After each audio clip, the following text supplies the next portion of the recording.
Okay, so hi. We have a lot of questions, a lot of people requesting for explanation on what a bond is. How does it work? Oh, I've used some before and it does not work for me and all that. Okay, so we'll be explaining what a performance bond is. In our conversation with many of these queries, we discovered that people get wrong bonds for um, for different. They get a wrong bond for wrong or for a right situation. So we'll be explaining bonds on this.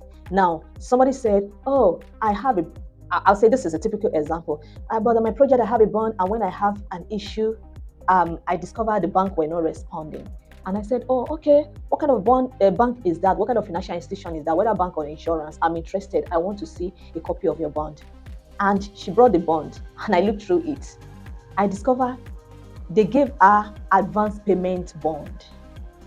Okay, so this is how it works. I will be talking about three different bonds here. We can have advance payment bond. We can have, which is a security to the client. We can have performance bond. It's also a security to the client. And there's also what they call payments bond. This is a security to the contractor. Now, I'm starting by advance payment bond. I engage you on a project of 100 million, for instance. The contractual process says I should pay you 20% as an advance to the project. What that simply means is that whether I like it or not, my 20 million naira is going into your hand when you have not started anything at all. Oh, that's scary. What if you run away? What if I don't see you again? What if I blah blah blah? What if, what if, what if? Yes, and this happens. People collect advance payment and disappear. Now, what advance payment bond does is this: when you when I'm paying you 20 million, I'll tell you, construction company, no problem, I'm going to pay you this 20% advance payment, but my consultant has advised me to get a bond. So you go to your financial institution, get me a bond. And what the bond will tell me is that whether GT or ICO or any insurance or any bank, what they will tell me is that Mr. A and B, go ahead with your transaction of 20% to this ACD. And when you are done, we make sure he will do the job up to 20% that you're paying. So advance payment bond covers only for that 20%. So immediately the contractor work on your project and that 20% is covered, because as the contractor is working, the financial institution is also coming to make sure that, oh, okay, we too are not in trouble by giving a policy to this contractor. So, but immediately the contractor do a job that worth 20 million naira. That's the end of your advance payment bond. Do you get it? So that is advance payment bond. That is immediately they do the work that worth that 20 million naira. The work of advance payment bond ends there. So for a detailed financial institution, they will even call their bond back. But even if they didn't call it back, it's not working after that. Why performance bond goes from beginning of the project to the end?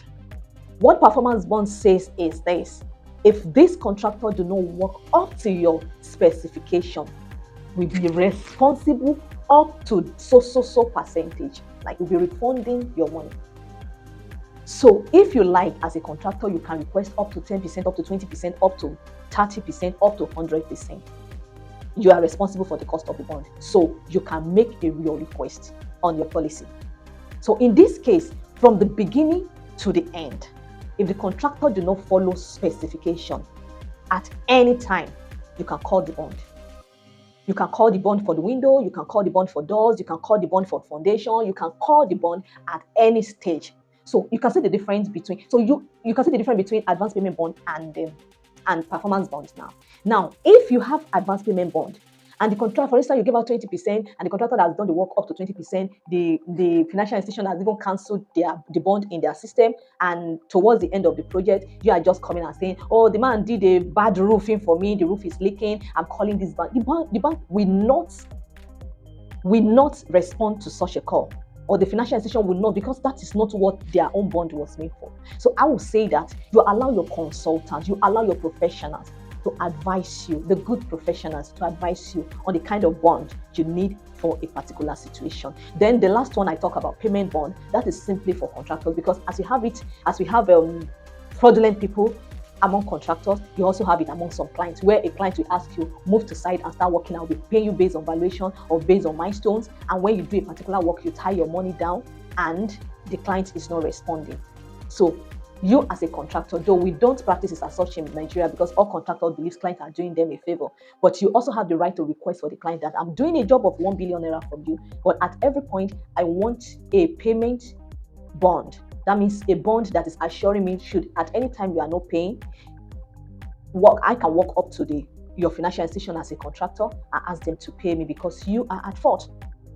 So it's the responsibility of the contractor to know what they need and what they have the right to request for. We'll be talking about CAR and what they call and retention bond in other videos. But those are the kind of bonds that contractors also have the liberty to ask. Please, we are doing all these things to give you the information, but the only way to keep us going, to keep us doing this every time and to cover every of this, please kindly like, subscribe, comment on our YouTube channel. Thank you. You are the reason why we are doing this. Please let us know you are saying it. Thank you.